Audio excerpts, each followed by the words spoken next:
जी नाज़रीन, ब्रेक के बाद आपको एक बार फिर खुशामदीद। भारत में किसान जो एक हफ्ते से मुजाहरा कर रहे हैं और इस वक्त मोदी के जो हैं वो सरदर्द बने हुए हैं, वज़ीर आज़म मोदी के।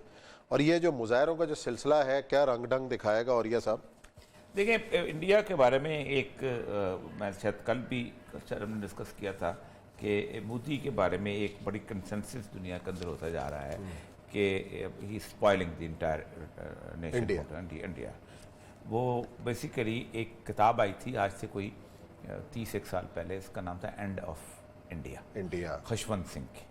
और खुशवंत सिंह कहता है कि मोदी जो है ना, उसने आखिरी दिनों में यही बयान दिया था, मोदी कोई नई चीज़ नहीं है। मोदी बेसिकली इंडिया के 70-75 साल के हिंदुओं की अंदर पली हुई नफरत का वाज़ेह इजहार है।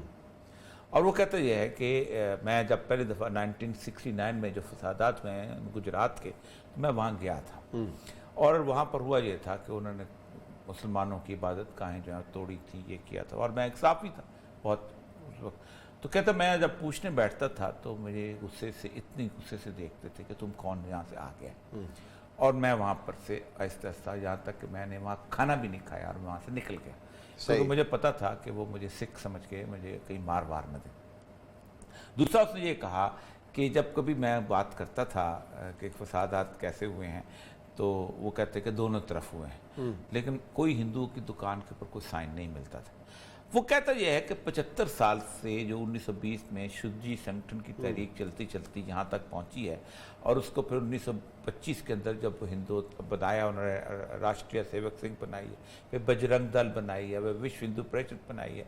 ये सारी की सारी जो है इन्होंने 50 साल तक अपने आप को आर्म्ड किया है, लोगों के अंदर नफरत पैदा किया मुसलमान के खिलाफ। और नफरत के साथ साथ एंड ऑफ द डे ये है कि 1982 में ये सियासत में आए और कहता है कि मोदी असल में उस 50 साल की नफरत का इजहार है। उसके नज़दीक ये सारे जितने ग्रुप, अब देखो ना किसान कौन है, किसान ज़्यादातर या तो पंजाब के लोग हैं, या वो राजपूत में से वो दलित हैं, या वो शूद्र हैं, या ये लोग हैं। बाकी जिम्मेदार तो वहाँ पर सारा वही काम, क्योंकि बुनियादी तौर पर उनके यहाँ तस्वर यह है कि अव्वल हट्टी, पहला जो कारोबार है, आखिर पुत बसंते हट्टी बैणा।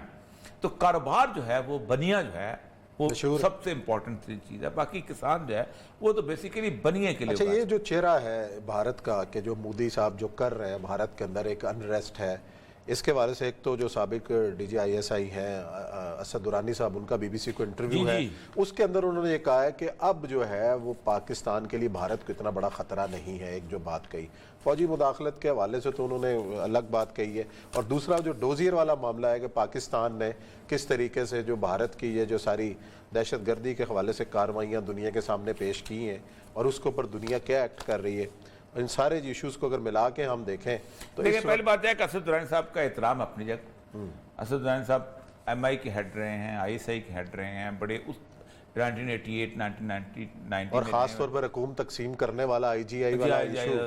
असद दुरानी साहब एक इंटेलेक्चुअल किस्म के आदमी हैं, और इंटेलेक्चुअल किस्म के ख़ास तौर पे उस बेंट ऑफ माइंड के हैं जो कि अंग्रेज़ की फॉलोइंग वाले बेंट ऑफ माइंड में होते थे। क्योंकि ज़ाहिर बात है असद दुरानी साहब 88 में जर्नैल बन चुके हुए थे। इसका मतलब यह है कि ज़ियाउल हक के आने से पहले उन्होंने लेफ्टिनेंट की, कैप्टन की ये ज़िंदगी गुजारी हुई थी, जहाँ बार्स होते थे, लूजिंग होती है, पर्सोना नॉन ग्रेटा होते थे, अब उस कल्चर में नहीं होते थे। अंग्रेज़ ने एक कल्चर विरसे में दिया था, उसके अलामत नज़र भी आता है। तो उनके नज़दीक ये बेसिकली ये सारी जो है सूरत हाल ऐसी है कि इंडिया पाकिस्तान जो है एक कनाडा इंग्लैंड की तरह रहना चाहिए। वो एक कायदा का कहीं बयान भी कोट करते हैं कि इंडिया और पाकिस्तान ऐसे होंगे जैसे कनाडा और अमेरिका रह रहे हैं आपस में। लेकिन तारीख बिल्कुल उसके उलट चली, और इंडिया पाकिस्तान की लड़ाई तो नहीं, अमेरिका की लड़ाई थी, हमारी इंडिया की लड़ाई हुई। एक उनका बात मैं मानने को तैयार हूँ इस मसले में अंदर कि इंडिया इसलिए हम शायद हमारे पास खतरा नहीं लिया कि इंडिया के लिए खुद बहुत बड़ा खतरा चाइना की सूरत पैदा हो गया। लेकिन मेरी हमेशा से ये है कि इंडिया कभी चाइना के साथ लड़ाई मूल नहीं रहेगा, बराह रास्त कभी नहीं, वाया पाकिस्तान चाइना को छेड़ेगा।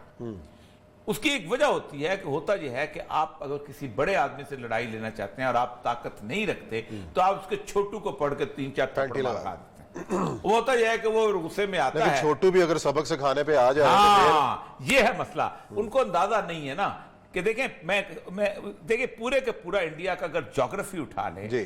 तो इंडिया के अंदर 2-3 चीजें बड़ी इंपॉर्टेंट हो चुकी हुई हैं कि इंडिया का जो बॉर्डर है जिसमें पंजाब है और जिसमें कश्मीर है, इट्स अनसेफ। उनके जो लोग हैं वो कहते ये हैं कि इंडिया में अगर वॉर छिड़ती है तो इंडिया जो है एक अगला सीरिया बन सकता है, और इस सीरिया की सूरत हाल में ये होगा कि इधर और इधर पंजाब ये बॉर्डर के अंदर आपने फोर्सेस मूव करनी है। आज जब जंग चल रही होगी तो आप 9 लाख फौज कश्मीर में नहीं रख सकते।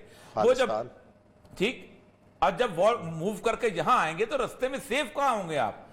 आपने टैंक कहां से लेके आने, आपने बख्तरबंद गाड़ी कहां से लेके आनी, आपने पंजाब में से लेके आने, बाकी चाइना से आप लड़ाई करेंगे। जो 7 सिस्टर स्टेट्स हैं सिलगरी कॉरिडोर वाली, उसके अंदर चाइना जरा सा अगर सिलगरी में बैठ गया, बीच में बांग्लादेश आ जाता है, आप तो कट गए उन स्टेट से, निगुराम से, नागालैंड से कट गए, मिजोरम से कट। वो लोग हैं जो इंडियन सिपाहियों की लाशें जो है लटकाए रखते हैं और कोई उतारने के लिए नहीं आ सकता। ये हालत है। तो इस वक्त असद दुरानी साहब की बात अपनी जगह होगी, लेकिन एक बात तय है कि जब लड़ाई का आगाज होगा, इंडिया चाइना का बाद में होगा, पाकिस्तान पे हमला करेगा। पाकिस्तान चूंकि चाइना के लिए सबसे बड़ा इंटरेस्ट पॉइंट है, एसेट है बहुत बड़ा, चाइना को इंटरवीन करना पड़ेगा। अच्छा, जो डोजियर वाला मामला है, अब जो नई इंतजामिया अमेरिका के आगे, जो बाइडन साहब का एक अपना नुक्ता नजर है, डोजियर को लेके नई अमेरिकी इंतजामिया का क्या रवैया हो सकता है? देखें, आज उनकी जो टेंडन कौन सी है जो उन्होंने लगाई है अपना फाइनेंसिस, उसके ऊपर जो इंचार्ज लगाई है, वो कहते हैं कि पहली नॉन वाइट औरत जो है वो वहां पर आई है। पूरे अमेरिका में शोर मचा है इंडियन ओरिजिन कहां से आ गई। इसका मतलब ये कल है भी जिक्र किया था हमने, नहीं, ये जो खास तौर पे ये जो आई इस प्रताप पे 200 साल में कोई काला नहीं आया।